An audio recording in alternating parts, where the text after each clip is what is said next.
How to create NameCheap account. So to create a NameCheap account, first make sure you have a stable internet connection and then open up a browser, any browser that you are comfortable with. I'm here with Google Chrome browser, and now in the search bar search for NameCheap,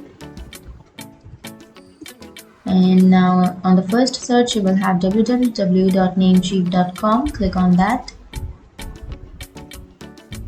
and it will directly take you to the website. And now to create an account, you can click on the upper left corner which says sign up, or you can also click on register, which is on the middle of your screen.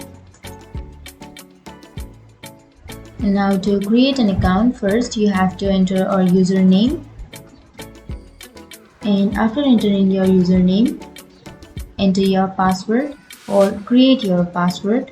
And after creating here, you'll have to again retype your password to confirm it.